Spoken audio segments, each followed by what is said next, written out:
Sadaiv नन्दनन्दनं सुपेच्छगोच्छमस्तकं सुनादवेणुहस्तकं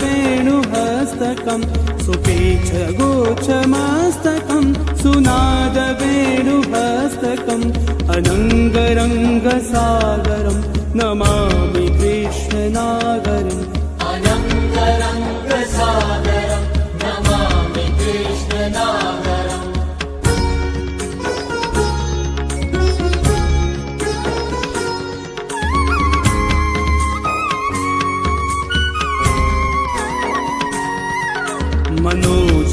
मनोजगर्वमोचनं विशाललोललोचनं विधूतगोपशोचनं Namami पद्मलोचनं करारविन्दभूधरं